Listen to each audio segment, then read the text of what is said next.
Ingatlah ketika kami menjadikan rumah itu, Ka'bah itu tempat berkumpul dan tempat yang aman. Ya sekali tempat berkumpul dan aman. Wa idh ja'alna al-baita masabatan lin-nasi wa amna.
Insyaallah hari Ahad mendatang saya akan berangkat, mohon doanya dari semuanya untuk menghadiri Muktamar Umat Islam Internasional di hadapan Zat yang Maha Agung, yang Maha Besar, yang Maha mengetahui problem umat. Dan setiap hamba yang hadir tampil dengan kondisi yang sama. Kondisi merasa khawatir tidak mendapatkan ampunan, kondisi merasa berharap dapat rahmat.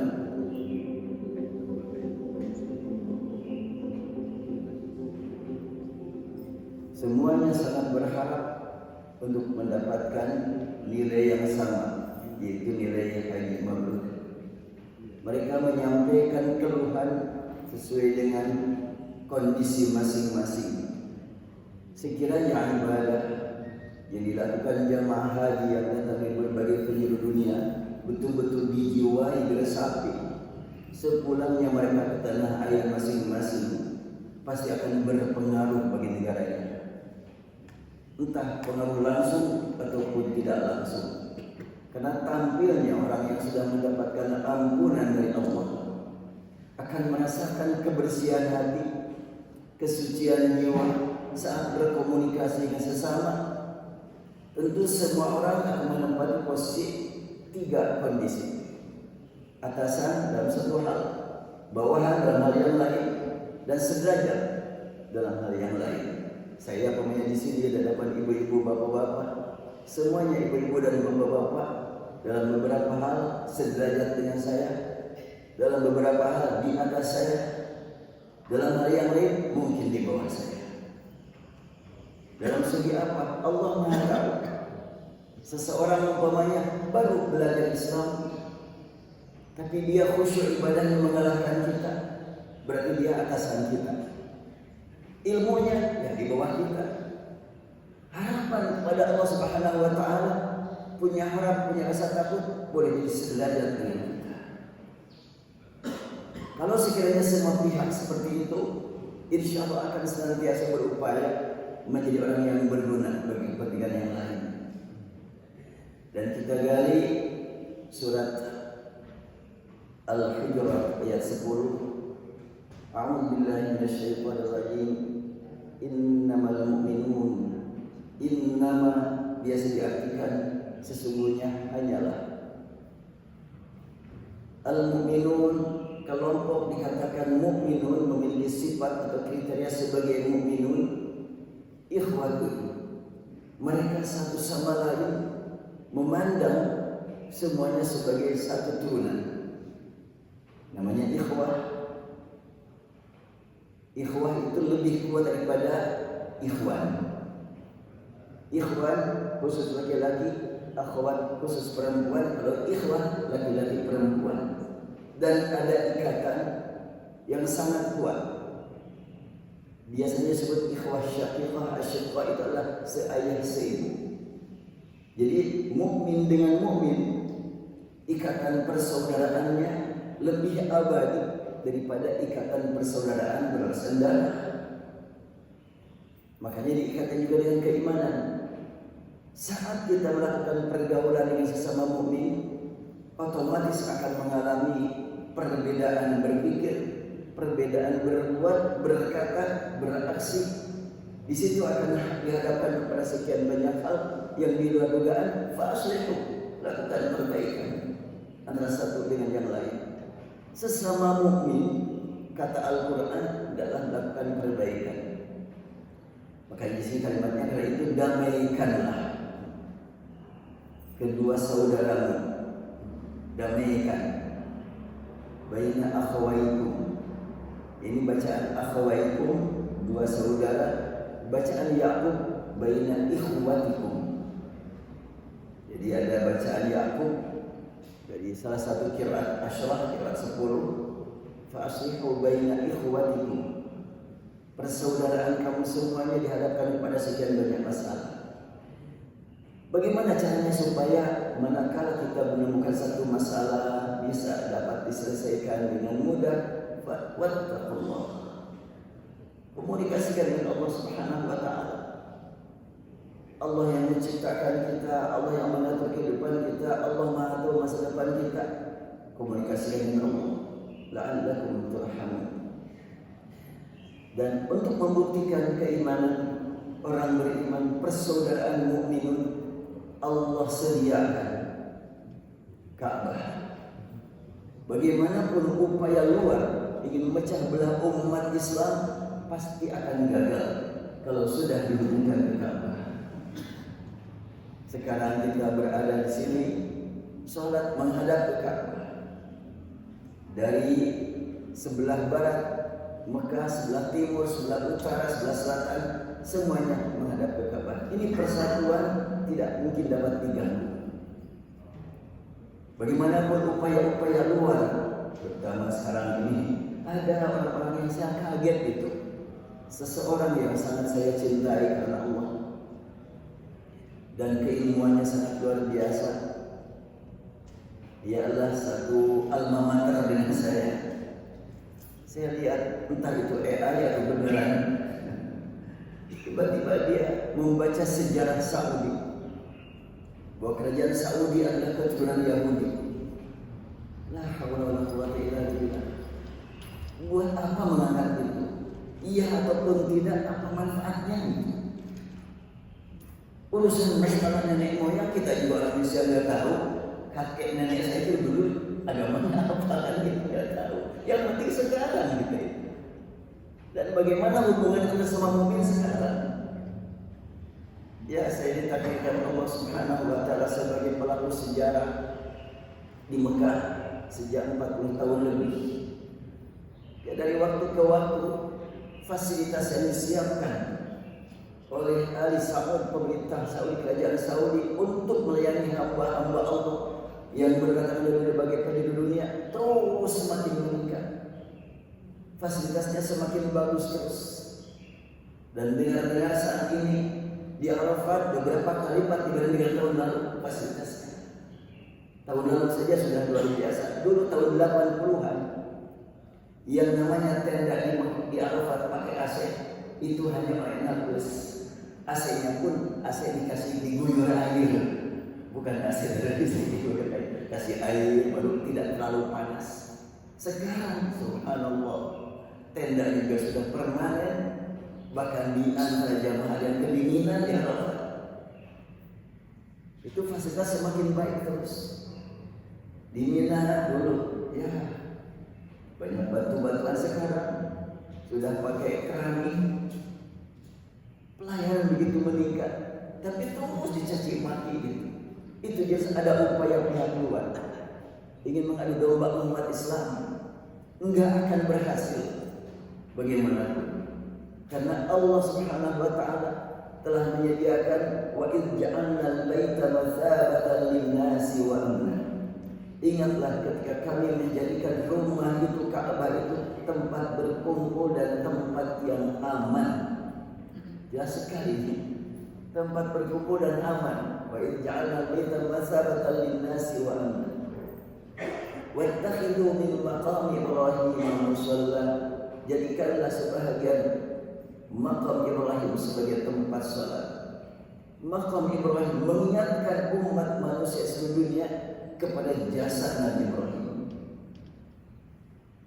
Nabi Ibrahim diakui oleh seluruh umat manusia di dunia yang beragama. Mungkin yang ateis saja yang mengaku. Namanya Kristen, Yahudi mengakui ketokohan Ibrahim.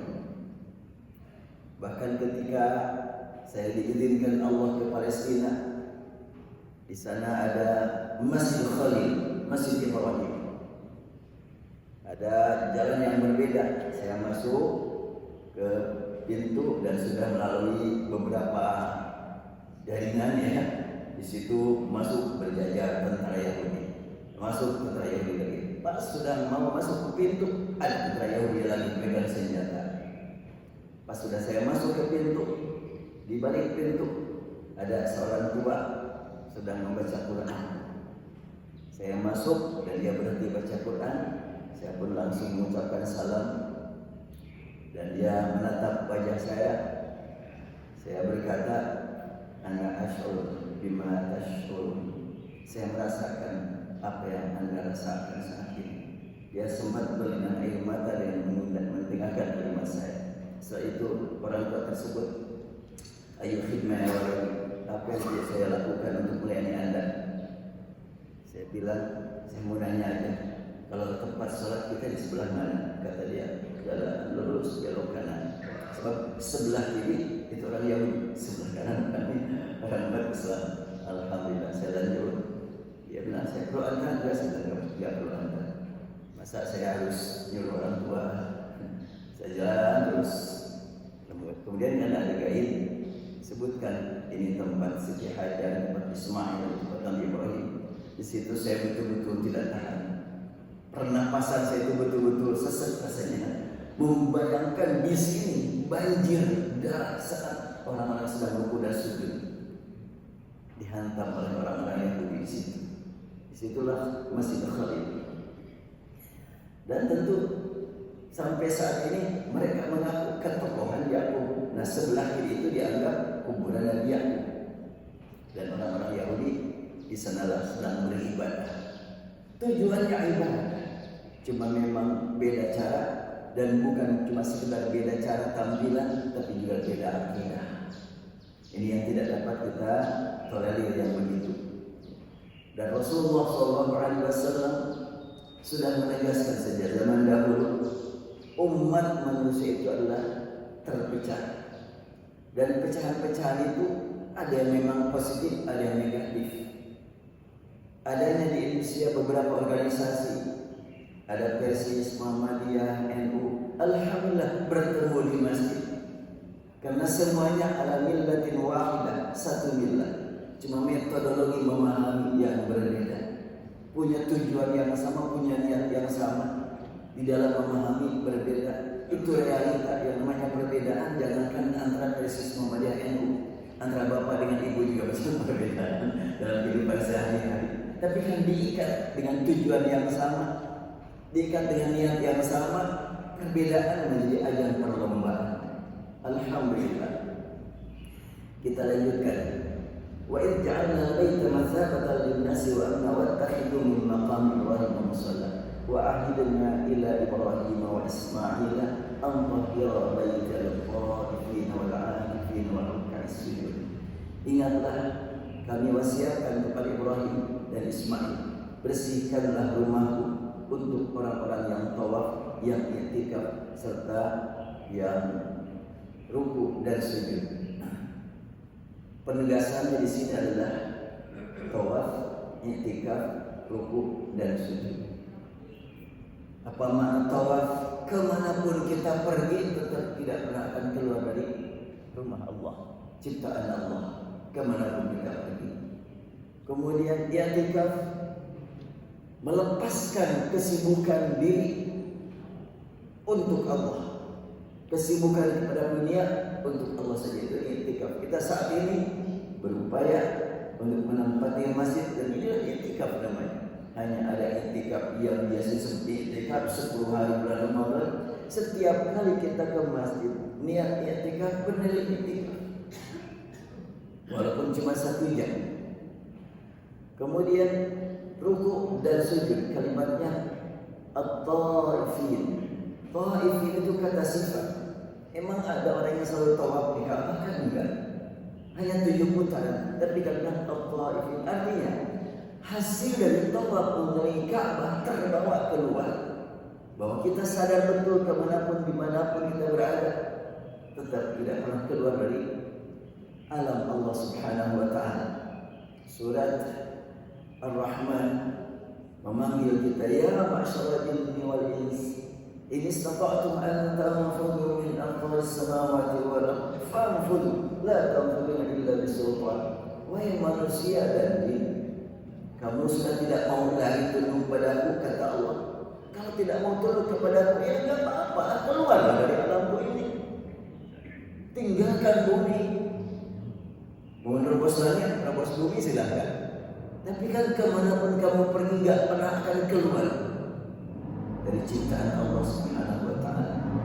Itu makna farfudhu la tanfudhu illa bisultan.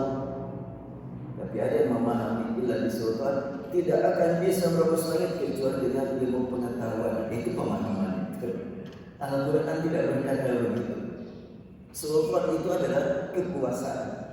Kekuasaan tidak ada yang memiliki selain Allah Subhanahu wa Ta'ala. Jadi kalimat at-taifin, tawaf, dijadikan kata sifat, artinya hasil dari tawaf terbawa kemanapun kita pergi, tidak pernah merasa di luar alam Allah Subhanahu wa Ta'ala. Al-'akifin, komunikasi kita dengan masjid terbawa keluar. Pesan-pesan masjid dibawa keluar. Bagaimana sewaktu kita di masjid persaudaraan betul-betul terasa. Rukuk bersama, sujud bersama, tilawah bersama, takbir bersama, tahlil bersama. Bahkan ada khas saat kita melaksanakan sholat, betul-betul selalu berdoa untuk seluruh umat beriman. Bukan hanya umat beriman dari umat yang hidup, tapi juga sampai yang sudah meninggal, bahkan yang belum lahir, bahkan yang ada di langit, di alam yang lain. Kita katakan wa ala ibadillahi shalih. Nikmat sekali menjadi mukmin itu. Kalau sebenarnya kita menjiwai makna ukhuwah Islamiyah, rasanya gak mungkin gitu merasa terpanggil untuk mencaci maki orang-orang yang sudah jelas-jelas aktivitasnya melayani hamba Allah. Ya, ini perlu saya tegaskan dalam hal ini karena beberapa orang berbicara, mungkin ini adalah, saya juga mempertanyakan ini apakah AI atau beneran gitu. Tapi kelihatannya ada yang memang beneran juga. Dan orang tua yang sangat saya kagum, beberapa kali saya bertemu, tiba-tiba dia berbicara jelas-jelas Saudi itu adalah keturunan Yahudi. Buat apa ngomong begitu? Itu pengakuan Raja Faisal. Ternyata muncul pidato Raja Faisal, pidato dokumentasi. Dia menyatakan Zionis adalah merupakan pangkal kehancuran. Banyak Zionis datang ke sini menyebarluaskan akhlak yang merusak. Itu adalah Raja Faisal, masih ada sekarang pidatonya ini. Raja Saudi. Setelahnya Raja Faisal mengatakan bahwa Zionis adalah merupakan penyebar kerusakan akidah, kerusakan akhlak, kerusakan segala-galanya. Apa komentar di media? Oh, ada juga ada yang baik. Ya Allah, terima kasih itu. Yang lain-lain selain dia dianggap jelek semuanya. Innalillahi wa inna ilaihi raji'un. Ini adalah merupakan pernyataan-pernyataan yang mungkin terkena virus. Yang jelas, ya, saya harus bersyukur kepada Allah Subhanahu wa Ta'ala, meningkatkan rasa syukur dengan mengingat perjalanan Allah izinkan ke Mekah dan sejak tahun 84 sampai sekarang masih diizinkan. Perkembangan pelayanan dan fasilitas yang disiapkan oleh pemerintah Saudi untuk hamba-hamba yang datang dari berbagai penjuru dunia terus meningkat. Alhamdulillah, alhamdulillah, alhamdulillah.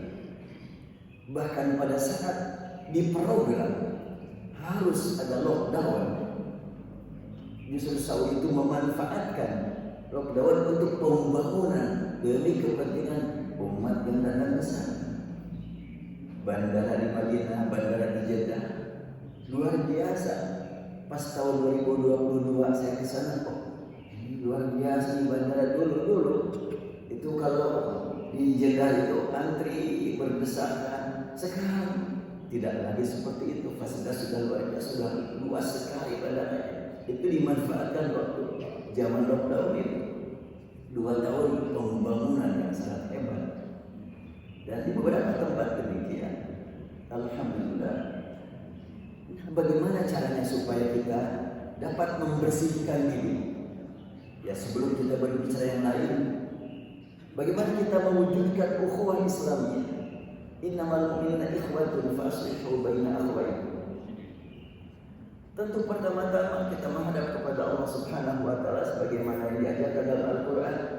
Nabi Ibrahim selalu berdoa, Rabbana ighfir li wa li walidayya wal mu'minina yawma yaqumul hisab.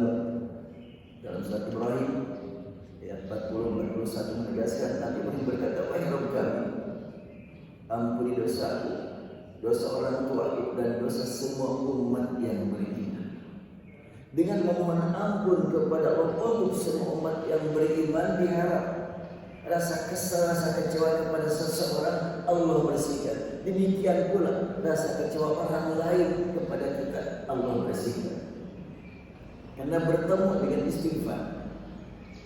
Kalau sudah istighfar kan bersih. Kalau bersih dia tidak akan merasa gangguan saat berkomunikasi sesama.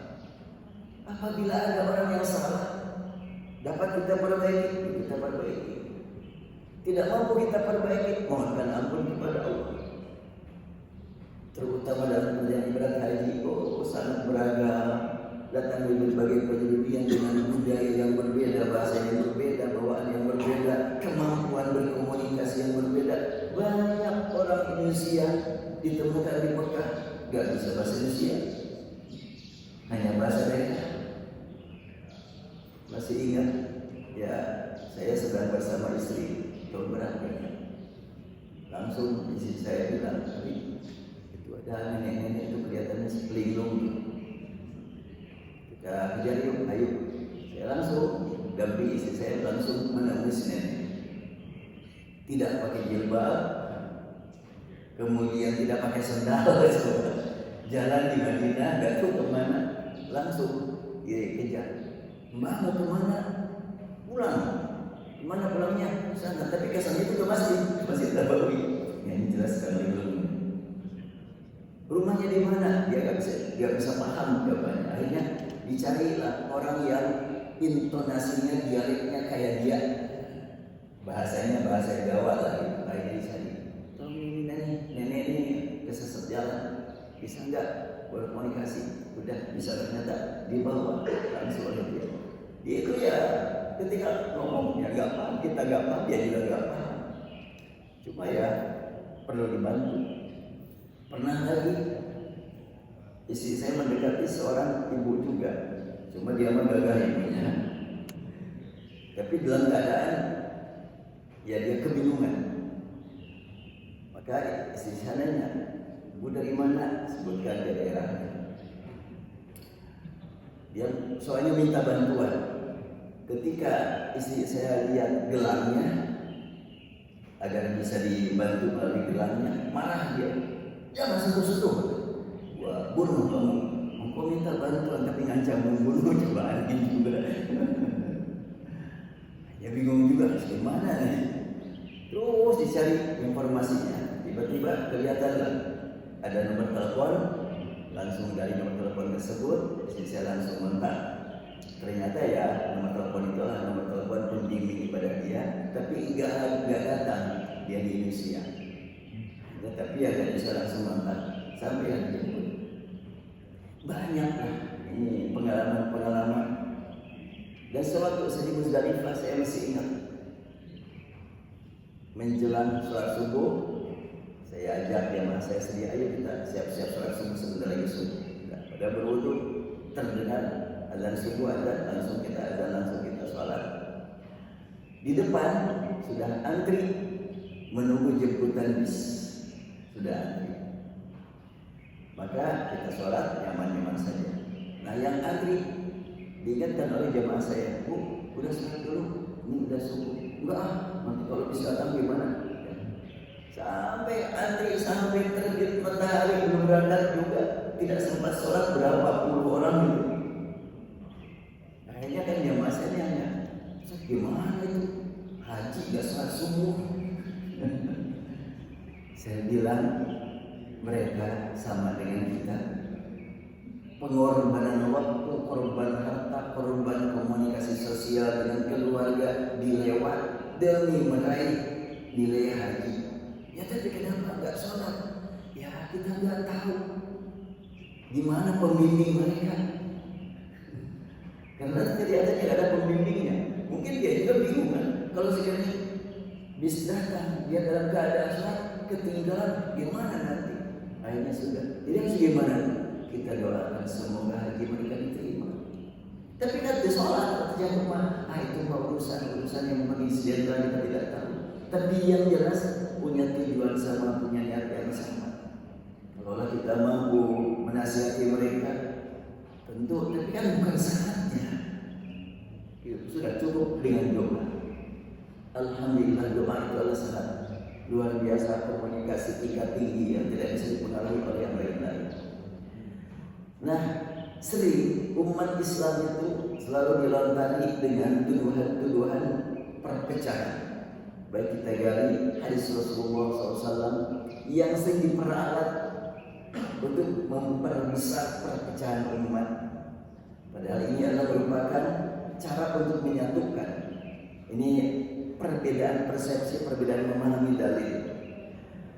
Saya sering mendengar hadis ini diungkapkan oleh beberapa ustaz di media sosial dengan arahan ya sesuai dengan pemahaman dia.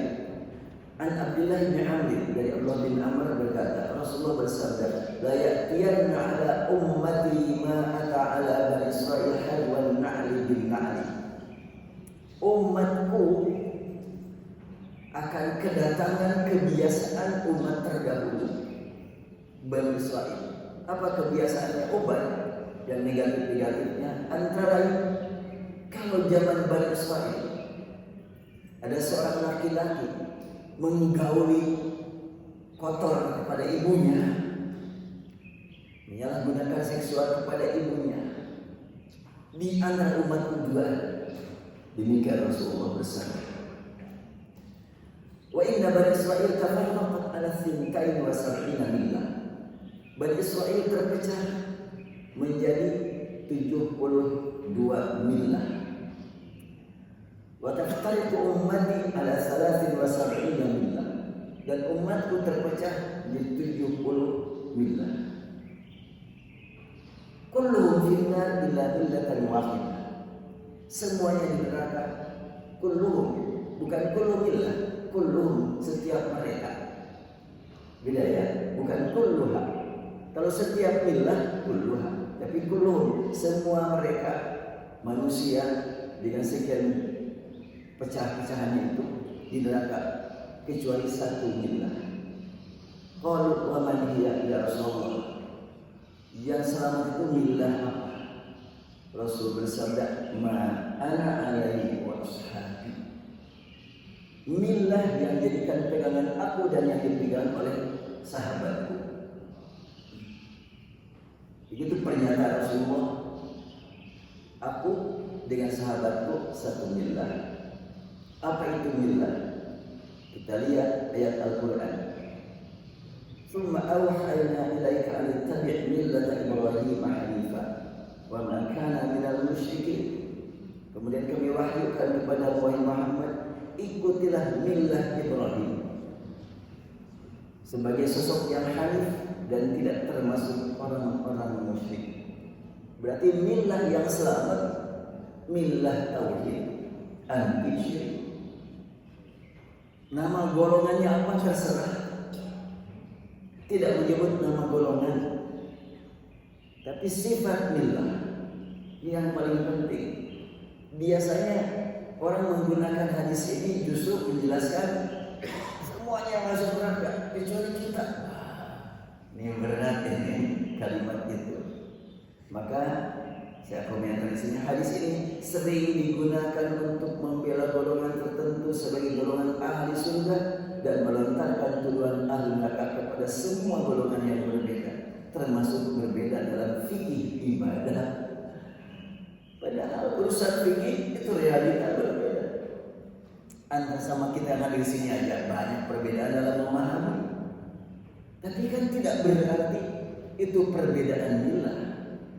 Milahnya sama, sujudnya hanya kepada Allah, salat menghadap kiblat semuanya. Apakah sebenarnya yang dimaksud dengan hadis ini? Apakah ada hubungan dengan nama golongan, kelompok, aliran, pemikiran, manhaj, memahami Quran dan Sunnah? Hadis ini menjelaskan adanya kesamaan bawaan umat sepanjang zaman. Kesamaan dalam keburukan disebabkan kemaksiatan dan kesamaan dalam kebaikan yang berdasarkan satu akidah yang disebut dengan millah. Ini yang penting untuk kita gali. Nabi Ibrahim disebut sebagai pembawa millah yang diikuti Nabi Muhammad dan kita. Ini surat An-Nahl ayat 123 menyebutkan ittabi' millata Ibrahim, ikuti millah Ibrahim. Millah Ibrahim adalah millah anti syirik wa ma kana minal musyrikin. Selama tidak syirik, saudara kita, walaupun beda kelompok, beda golongan, beda organisasi, satu organisasi, tapi kalau dia syirik, itu yang belum menjadi satu millah dengan kita. Semuanya akan masuk neraka yang kecuali yang millah wahid. Entah golongannya apa. Jadi nanti di akhirat, kalau di kita dikenal ada Persis, Muhammadiyah, NU, Wasliyah, Jamaah Tabligh, Hizbut Tahrir, Salafi. Nanti di surga dari Persis, Muhammadiyah, Salafi, Jamaah Tabligh, Wahabi ada di surga. Di neraka juga dari kelompok mereka ada. Itu sebetulnya. Yang di surga satu milah tadi, yang di neraka yang milahnya berbeda. Tidak ada kaitan dengan nama. Kalau nama golongan disebut 72, 72 mah bukan sedunia, satu mungkin lebih dari 72. Kalau nama golongan kan, artinya 72 itu saking banyaknya saja. Angka 7 dalam Al-Quran dalam hadis sering digunakan untuk menjelaskan tentang banyak. Seperti namanya 7 langit. Ya, saya yakin di sini Pak tidak ahli astronomi. Apakah 7 langit itu betul-betul fisiknya langit 7? Atau multi langit? Kemudian Al-Quran sebut 7 huruf, jelas hurufnya berapa? Dalam hadis tentang masalah, dalam Al-Quran tentang masalah infak fisabilillah, mathalul ladzina yunfiquna amwalahum fisabilillah kamathali habbatin anbatat sab'a sanabil. Orang yang berinfak di jalan Allah, laksana menanam satu biji, muncul 7 pohon, 7 tangkai, 7, masing-masing 100 jadi 700. Angka 7 memberikan mana baik. Baik, saya lanjutkan. Pada zaman Nabi Ibrahim belum ada Al-Quran atau hadis. Nah, kalau sekiranya yang disebut dengan yang selamat adalah berdasarkan Quran dan hadis, zaman Nabi Ibrahim belum ada Quran dan hadis. Tapi yang ada adalah Alkitab. Dan kitab yang ada zaman Nabi disebut Suhuf Ibrahim. Isinya sama, kalimat tauhid. Millat Ibrahim Hanifah wa ma kana minal musyrikin, sekarang juga sama. Karena itu laqad ma ana alaihi wa ashabi, yang diartikan di sini dari di mana itu? Rasulullah bersabda, millah dasar ajaranku dan sahabatku yang selamat. Apa yang maksudnya dengan makna doa ashabi? Tidak ada hubungan dengan manhaj memahami sunnah atau manhaj dakwah. Nah sekarang kan sering diangkat, pokoknya neraka kalau tidak ikut manhaj ini. Gak ada hubungan dengan manhaj kalau millah. Ya, ada hubungan dengan perbedaan pemikiran. Yang penting akidah dan tauhid dimanapun dia berada, apapun golongannya, insya Allah masuk surga. Oleh karena milah yang dibawa Nabi Muhammad adalah milah Ibrahim, maka milah yang kita gunakan adalah sama dengan milah ahlul kitab sepanjang zaman. Ahlul kitab kan. Tadi kan hubungannya dengan Bani Israel. Jadi pada zaman dahulu Nabi Musa, Nabi Isa, dan Nabi Ibrahim mengajarkan kalimat la ilaha illallah, mereka ditunggu ada surga. Apapun nama kelompoknya, keturunannya, dan kalimat Bani Israel itu sering dipotongkan Israel katanya. Dan kalau sudah terdengar kata Israel, pokoknya geram lah gitu ya. Israel. Padahal Israel itu adalah bilang untuk Yakub itu. Arti Israel itu kan Abdul Ilah. Itu bahasa sana. Jadi Ibrahim Israel itu artinya hamba Allah. Gelar untuk Yakub. Makanya dalam Al-Quran tidak ada kecaman terhadap Israel. Yang ada adalah walan tardu ankal yahudu walan nasara hatta tattabi'a millatahum. Wa qalat an-nasara inna yahudu ala syai' wa qalat al-yahud laysat an-nasara syai'. Wa hum yatluna kitab. Yahudi, Nasrani sering disebut dalam Al-Quran. Dan tidak semuanya yang disebut dengan Nasrani adalah ahli neraka. Tidak. Sebab disebutkan pengikut Nabi Isa adalah disebut dengan Hawariyun, yang dikenal itu adalah dari mereka. Sebab kalimat Nasrani bukan nama agama, Yahudi bukan nama agama. Kalau dalam Al-Quran tidak ditemukan dalam Al-Quran kalimat dinul Yahudi, tidak ada. Dinul Nasrani tidak ada. Yahud, Nasrani itu nama kelompok, bukan nama agama. Makanya kalau kalimat innal ladzina amanu wal ladzina hadu wal nasara was-sabiin man amana billahi wal yawmil akhir wa amila salihan falahum ajrun inda rabbihim wala khaufun 'alaihim wa lahum yahzanun. Di situ jelas sekali. Yang penting landasannya iman tauhid. Mau kelompok apa, pasti mereka akan bersatu. Makanya ketika Abdullah bin Salam mendengar berita ada nama orang yang disanjung-sanjung, yang bisa dipuji-puji, yang dikagumi bernama Muhammad datang ke Madinah, disebut-sebut sebagai seorang nabi, seorang rasul. Penasaran, benar enggak ya? Maka Abdullah bin Salam lagi di rumah, ceritanya dia sedang kurang enak badan, tapi penasaran. Karena mendengar di luar ada teriak-teriak, qadima Rasulullah, qadima Rasulullah, qadima Rasulullah. Itu waktu Rasulullah hijrah. Maka Abdullah bin Salam keluar. Oh, ternyata kerumunan masa begitu banyak. Terlihat begitu kerinduan menggebu, ingin bertemu dengan yang akan datang. Ternyata sudah datang. Maka aku langsung masuk ke bulan masa. In jafran nas pada khalatu. Orang sudah begitu banyak, maka aku masuk.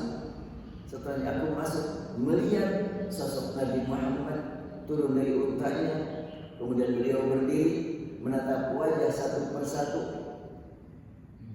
Dan kata Abdullah bin Salam, aku menatap wajah beliau dan pas mata beliau melihat aku, bahagianya luar biasa. Sampai aku langsung bereaksi dalam hati, araftu anna wajhahu laysa biwajhika. Pas dia melihat aku melihat dia. Hatiku berkata, orang ini orang pasti jujur, gak pernah berbohong. Dari mana tahu dia bahwa Rasul gak pernah berbohong? Ketemu aja baru, belum pernah melihat praktek kehidupannya, belum pernah mendengar suaranya. Apakah apa yang dia ungkapkan itu sama dengan perbuatannya, belum tahu. Tapi kok hati berkata, araftu anna wajhahu laysa biwajhika. Aku yakin, aku tahu orang ini lihat wajahnya saja. Kalimatnya araftu anna wajhahu, wajahnya, bukan wajah orang berdosa. Ini adalah merupakan komunikasi tingkat tinggi ya, komunikasi kolbu melebihi segala-galanya.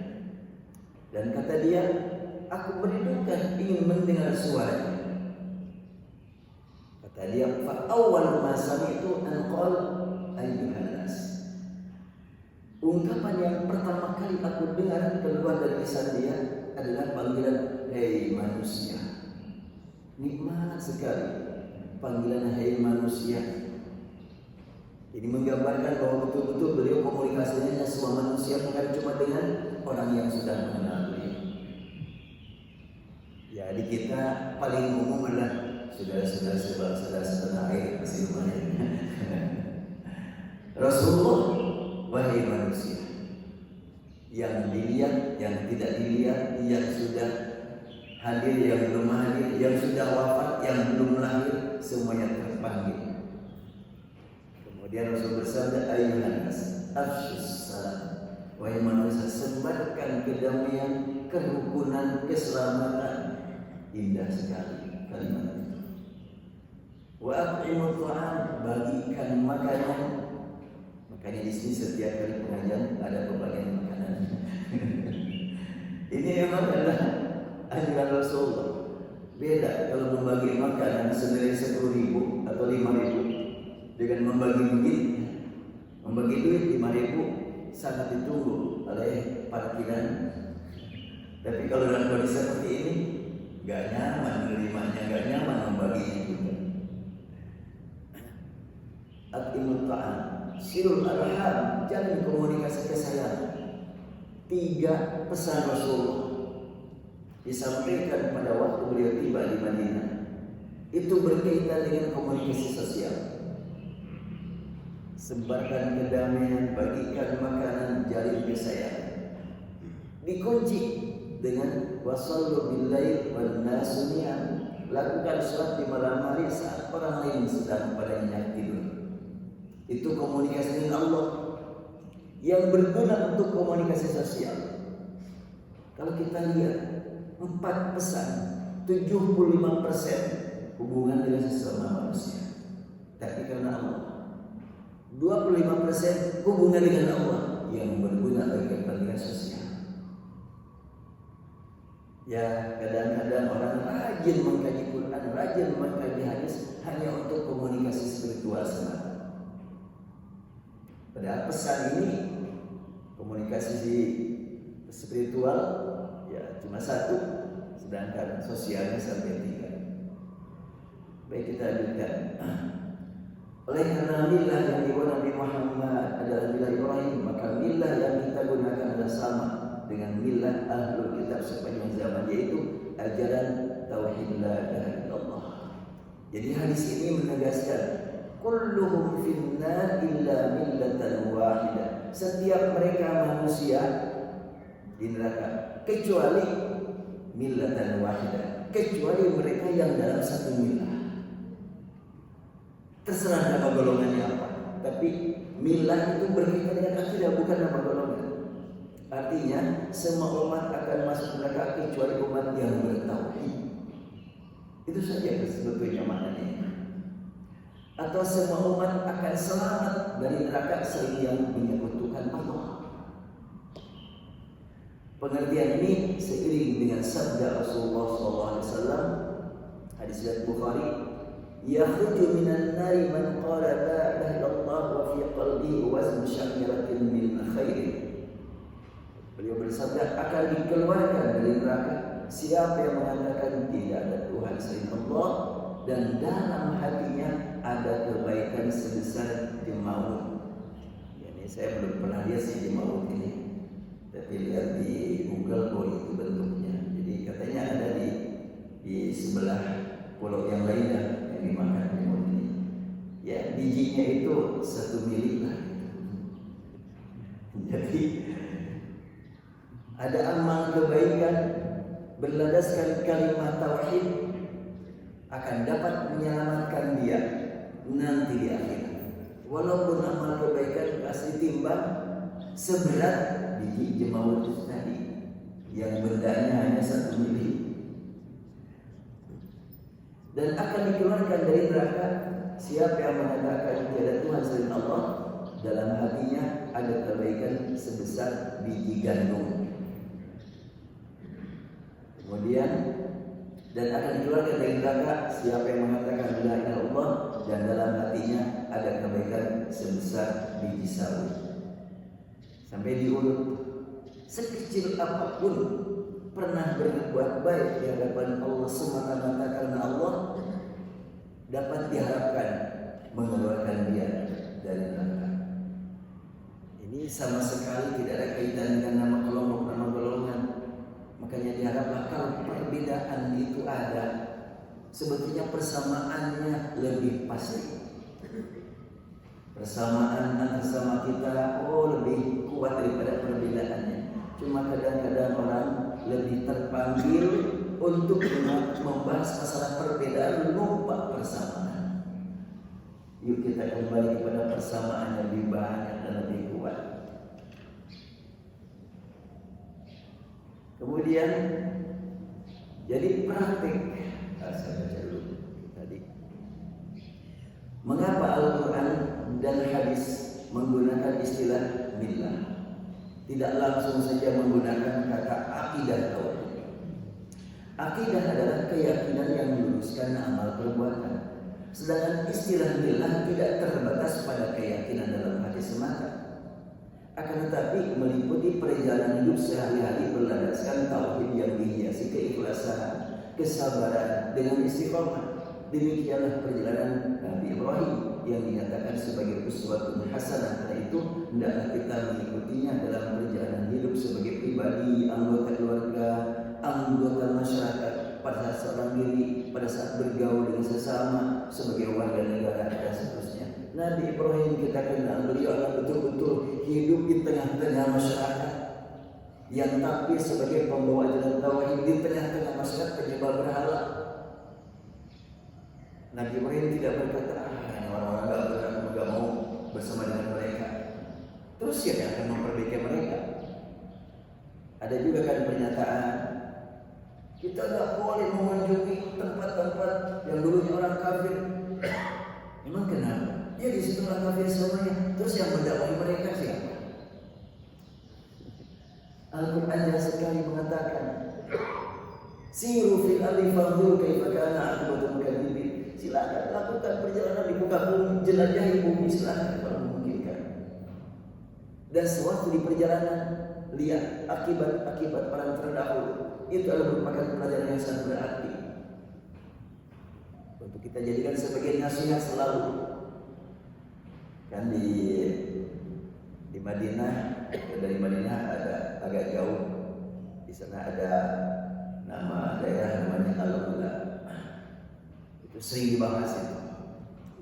Dulu itu Rasul melarang datang ke situ. Sekarang pemerintah yang zalim ini dijadikan sebagai daerah wisata.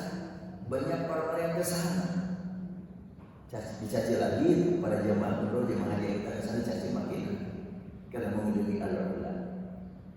Kalau kita kembali kepada Al-Quran, surat Al-Mulk umpamanya, walladzi ja'alakum al-ardha dhalulan famshu fi manakibiha wa kulu min rizqihi wa ilayhi nusyur.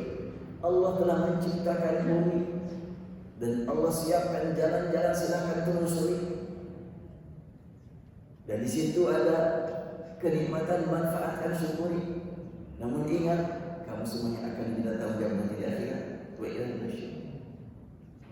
Itu jelas sekali tidak ada pengecualian, silakan. Cuma pengecualian itu adalah dalam berjuang.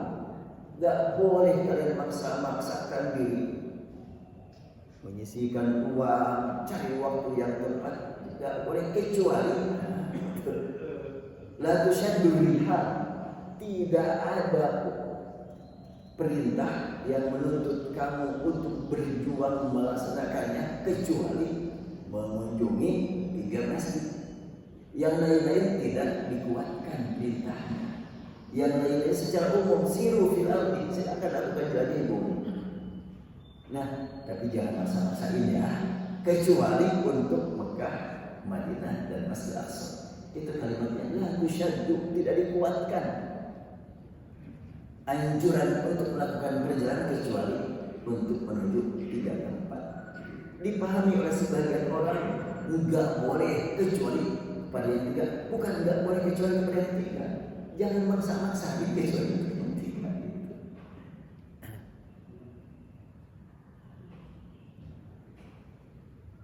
Jadi praktek hidup mengikuti milah Ibrahim itu dengan memberi keteladanan kepada yang lain. Nabi belum sekali teladan.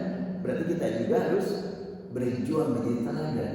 Bukan cuma bicara, bukan cuma sedang menyampaikan pemikiran, tapi akhlak kita seperti apa. Allah, saya masih ingat pada waktu tahun berapa ya, Mahdis suka mengadakan umroh da'i namanya. Itu enggak banyak, 25 orang. Saya waktu itu ya ditakdirkan Allah dikenalkan oleh seorang ulama Madinah yang pernah di Indonesia. Saya diperkenalkan kepada Dekan Fakultas Dakwah Universitas Ummul Qura, namanya Profesor Dr. Isa Mashmali. Saya pun sampai ke rumahnya dan sudah ngobrol di rumah beliau.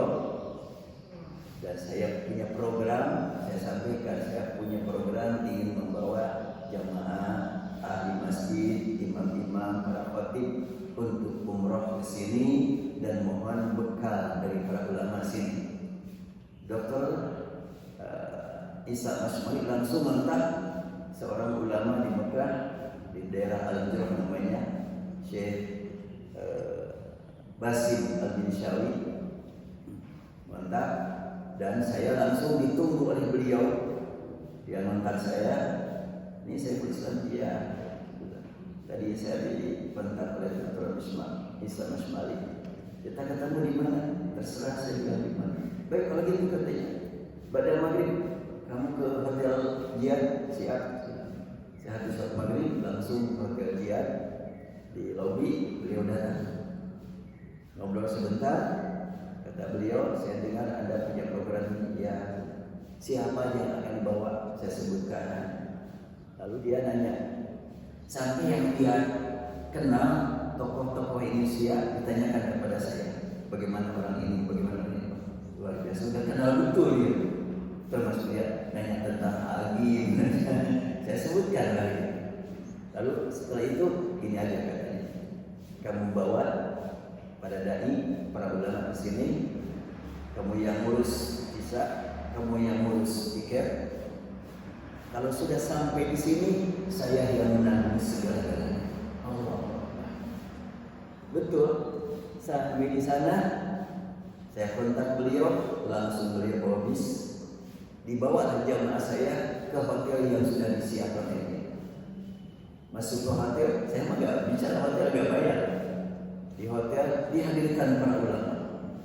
Ketika di Madinah saya masih ingat, ditempatkan kita di hotel terdekat di Masjid Nabawi. Sampai di situ sholat maghrib, habis sholat isya datang Profesor Dr. Adnan yang tadi saya dengarkan selama di Masjid Nabawi. Dia langsung ke hotel. Kata dia, sebetulnya saya punya jadwal saat ini harus lihat. Tapi saya mendengar ada kalian di sini. Saya maksakan ini, saya batalkan beliau sampai sejauh itu.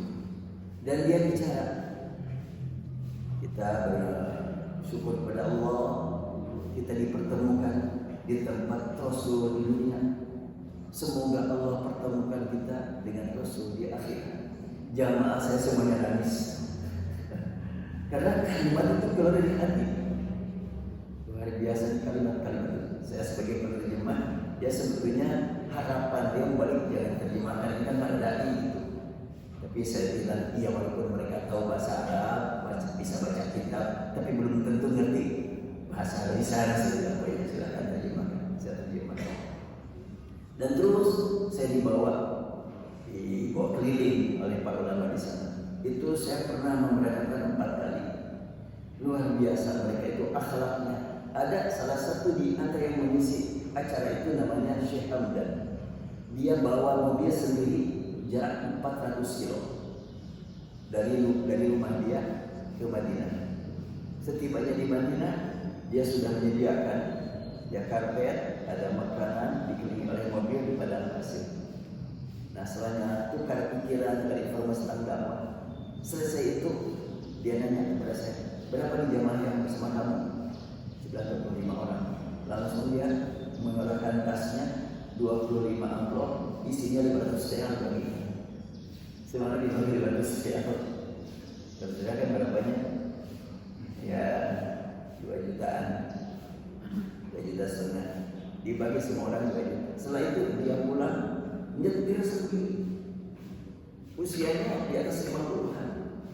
Dalam hati, subhanallah, ini adalah pengorbanan waktu, korban harta, korban tenaga, dinikmati aja.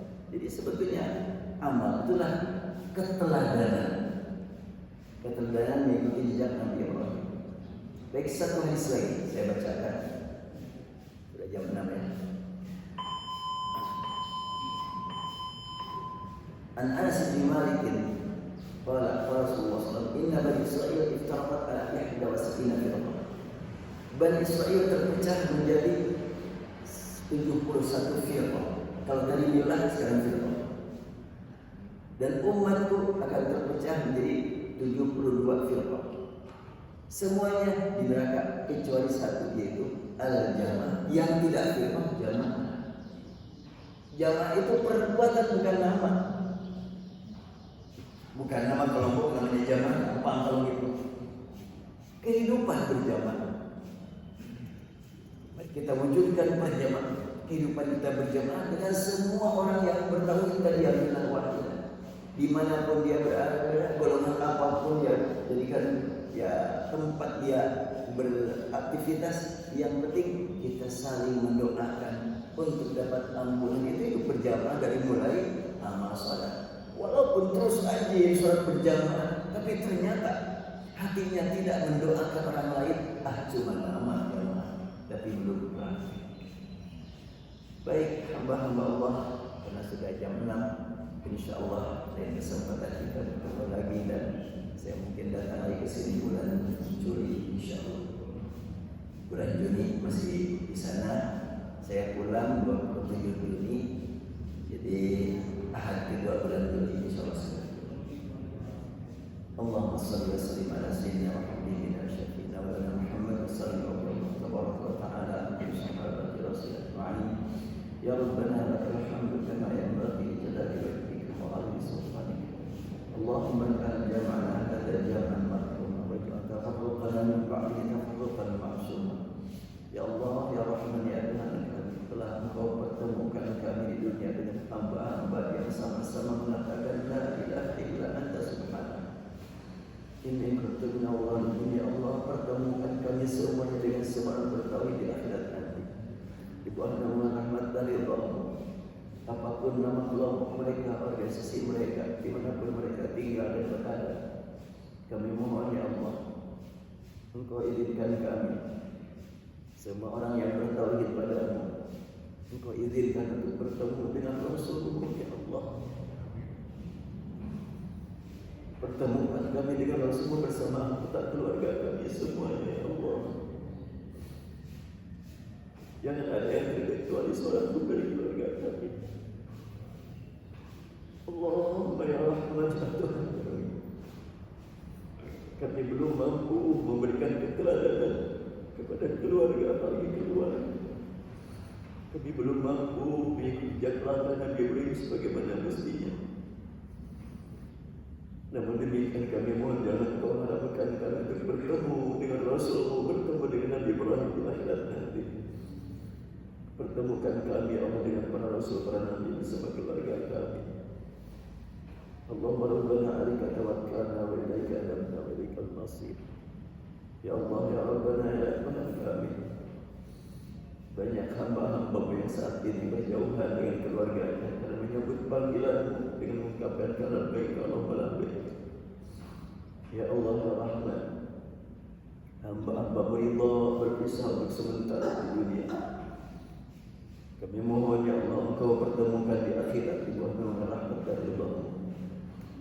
Allahumma rabbana atina fid dunya hasanah wa fil akhirati hasanah wa qina adzabannar. Subhana rabbika rabbil izzati amma yasifun. Wassalamu ala mursalin walhamdulillahi rabbil alamin. Sekian Allah yang dapat disampaikan. Dan untuk buku ini judul bukunya adalah Mukjizat Alkitab, belum dibagikan, belum masuk ke e-book, masih sedang ditulis. Assalamualaikum.